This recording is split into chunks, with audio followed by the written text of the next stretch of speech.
Okay, at this stage I'll assume that you've developed the composite cam angle map for both the high cam and the low cam and have dynoed each. If you've dynoed each, you'll find that there'll be a point at which you get the optimum VTEC crossover point. That's where the torque curves cross.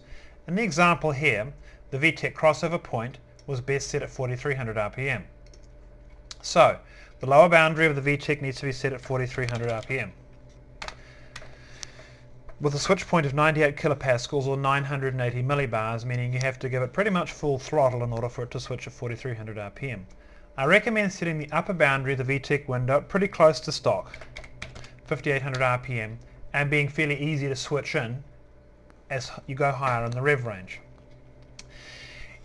Sometimes you'll find that the VTEC point is best set lower, in some cases 35, 3400, in the case of supercharged vehicles, even as low as 2200 RPM. But for a road vehicle, VTEC point is best set above 4000 RPM just because of it's a little bit smoother, it's not quite as rough when you're going into and out of VTEC. Turbocharged cars, however, will generally require a higher VTEC point, typically 5 to 6000 RPM. Once you've set the VTEC point, however, we've got to deal with the issue of cam angle change. Let's just discuss what this means. The VTEC changeover point is 4300 RPM. And on the low cam, that means the cam angle is going to be around about 35 degrees when it switches. But when it switches to the high cam, the cam angle it needs immediately when it switches to the high cam is going to be 50 degrees.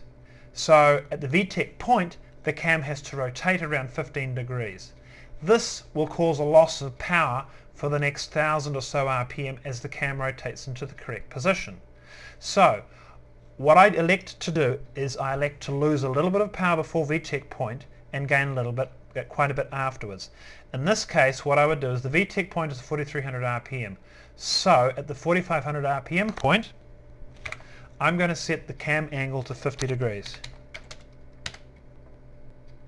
What this means is the car goes from 4000 RPM to 4500 RPM. It starts rotating the cam towards the 50 degree mark.